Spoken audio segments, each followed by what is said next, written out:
Aloha and welcome to Cooking with Dino Mama. Today I am making desert blossom bread. This episode is not sponsored by anyone, and anything I use or that you see is what is available in my home or local grocery. We're going to start by making our bread dough. Measure out half a cup of milk, any percentage will work, and heat it up in the microwave for about 30 to 40 seconds. You do not want it to be boiling, just room temperature. Add 2 teaspoons of dry yeast. Mix it gently with a spoon or a chopstick and set it aside for 5 minutes so the yeast activates. In a large bowl, mix your milk and yeast, 4 tablespoons or 1/4 cup of melted butter. I usually use margarine sticks, 1/4 cup of granulated sugar, 2 teaspoons of ground cardamom, 1 egg, and half a teaspoon of salt. Mix it all together with a whisk or with an electric mixer. Once the ingredients are fully incorporated, gradually add 2 and 1/4 cups of flour, mixing well in between each addition until you have a dough that isn't too sticky anymore. If you need, add up to 3/4 cup more of flour. You'll need to put some muscle into it, but it's worth the sweat. If your dough gets to that point where you just can't whisk it anymore, then turn it out onto a mat and mix by hand. When your dough reaches a good consistency, not too wet or too sticky, if you haven't already, turn it out onto a lightly floured work surface and knead for a couple of minutes until it bounces back when poked. Lightly oil a large bowl with just enough oil to prevent the dough from sticking. Transfer your dough from the mat to the bowl and cover with plastic and set in a warm place to rise for about 1 hour until doubled in size. I often stick rising doughs in the oven so long as it's off. This keeps out moisture in my humid home and stops fans or air conditioning from preventing it from rising. While the dough is rising, let's work on our filling. I made 2 different fillings for delicious variety.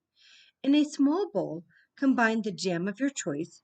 You can use strawberry, plum, blueberry, apricot, whatever you like, but preferably not one with seeds. 2 tablespoons all-purpose flour to help thicken it a little, 3 tablespoons of brown sugar, and 3 teaspoons of ground cinnamon, and half a teaspoon of allspice.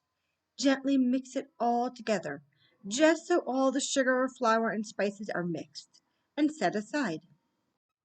This recipe does take time and patience, but it is easy to follow, and you may notice throughout that I actually made it twice.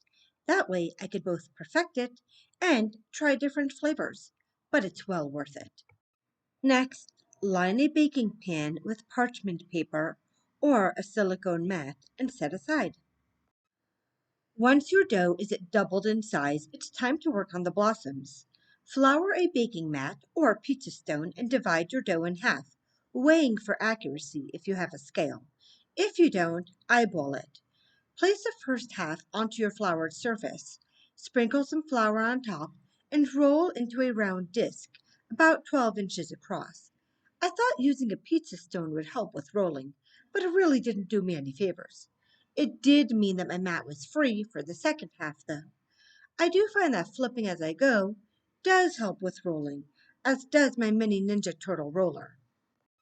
Roll out the second half to the same dimensions as the first, so it's ready to go.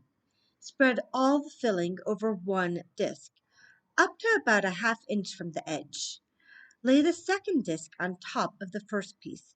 Now comes the fun part.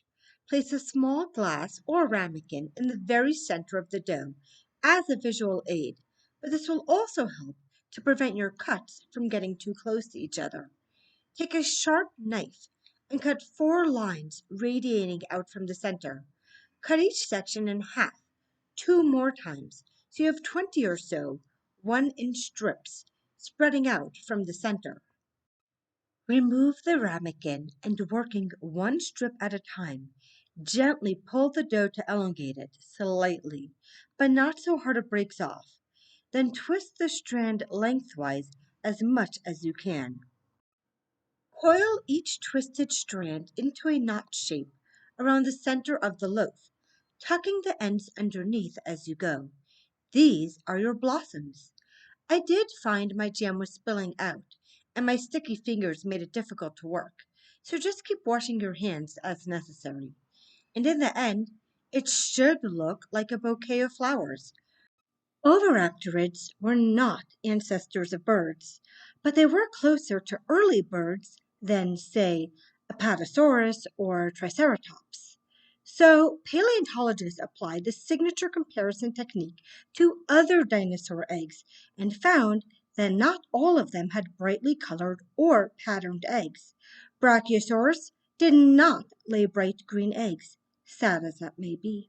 Instead, it was only dinosaurs that were relatively closely related to birds and their ancestors that had colorful eggshell hues. In fact, spotted and speckled eggs were very common among the group of dinosaurs called Omanoraptora, from which birds evolved.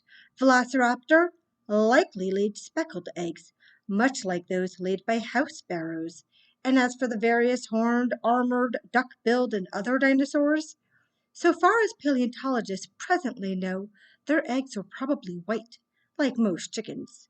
And now, back to our colorful flowers.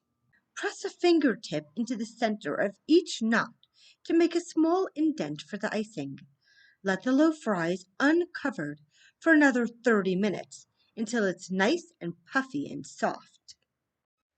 At the 30-minute mark, preheat the oven to 375 degrees Fahrenheit. Bake for about 20 minutes until a light golden brown. Let the bouquet cool completely before icing. While the bread cools, we'll make the icing. Combine 1 cup of powdered sugar, 1 tablespoon of desert pear syrup, and 2 tablespoons or just enough heavy cream to give it a thick consistency. I got my pear syrup online, but if you don't have or don't want to use, you can substitute with rose or orange syrup or the extract of your choice. You can also add some food coloring if you want to give it a funky color. You can ice your bouquet 2 ways. You can add a dollop of icing to the center of each flower and make it pretty with some chocolate covered sunflower seeds or other designs, or you can drip the icing around and decorate with the sprinkles of your choice. I used orange and blue to represent lightsabers. Now pull a piece off and enjoy. These are so delicious and fun to eat. Thank you for joining me today in Dino Mama's kitchen. And don't forget to like, share, and subscribe. Enjoy, and remember, only nice people get sweets.